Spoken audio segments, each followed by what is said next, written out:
Metro આખરે થલતેજ ગામ સુધી લંબાવાય, 8મીથી રૂટનો પ્રારંભ.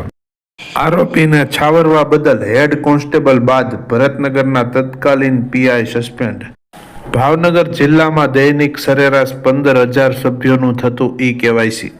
ડેપ્યુટી મેયર બજારમાં શાકભાજી વેચતા જોવા મળ્યા. બિહાર રાજ્યસભામાં કોંગ્રેસના સાંસદની સીટ નીચેથી નોટોનું બંડલ મળ્યું. ગીર સોમનાથમાં દારૂના નાશ વખતે જ એએસઆઈ દારૂ ચોરતા પકડાયો.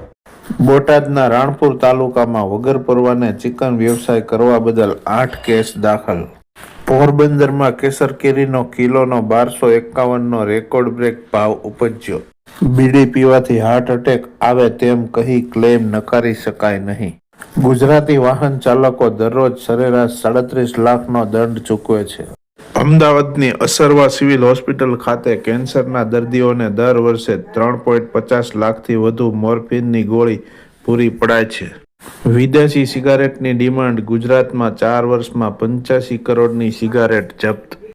વકફ બોર્ડે લાતુરના 100થી વધુ ખેડૂતોની 300 એકર જમીન પર દાવો ઠોક્યો. ગુજરાતમાં અત્ર ભ્રષ્ટાચાર. 21 વિભાગમાં 12,000થી વધુ ફરિયાદો. નલિયા 10.8 ડિગ્રી ઠંડીમાં ઠૂંઠવાયું. અમદાવાદમાં 13.2. ભાવનગરની કોઈ પણ હોસ્પિટલમાં દાખલ થયેલ દર્દીને ટોકન દરે અપાય છે ભોજન. તાંત્રિકને ગુરુએ 15 વર્ષ પહેલા સોડિયમ નાઇટ્રેટ ઉપયોગ શીખવ્યો હતો. અમદાવાદના special police commissioner Ajay Chaudhary સહિત 25 આઈપીએસની બદલી.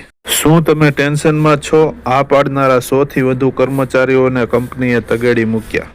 શહેર જિલ્લામાં 276 ટીમ દ્વારા કાલથી રક્તપિત્ત શોધ અભિયાન. આગામી બોર્ડ પરીક્ષા માટે પ્રશ્ન બેંક અને સંપર્ક સેતુ એપ લોન્ચ કરાયા. જમીનનો મનાઈ હુકમ મેળવવા 20 લાખની લાંચ લેતા સરકારી વકીલ સહિત 3 પકડાયા. મનપાના એએસઆઈ અને સફાઈ કામદાર 22,500ની લાંચ લેતા ઝડપાયા. ગોંડલમાંથી પ્રતિબંધિત 61 પ્લાસ્ટિકની ચાઇનીઝ ફિરકી સાથે વેપારીની ધરપકડ. પ્રોપર્ટી ટેક્સ માટે હવે અલગ અરજી કરવી નહીં પડે. રૂપિયા 20 લાખની લાંચ કેસમાં સરકારી વકીલને 3 દિવસના રિમાન્ડ.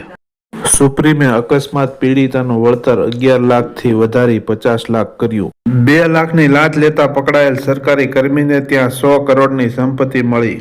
રાજકોટમાંથી નકલી દસ્તાવેજો છાપતું કારખાનું ઝડપાયું. બોગસ સ્ટેમ્પ જપ્ત.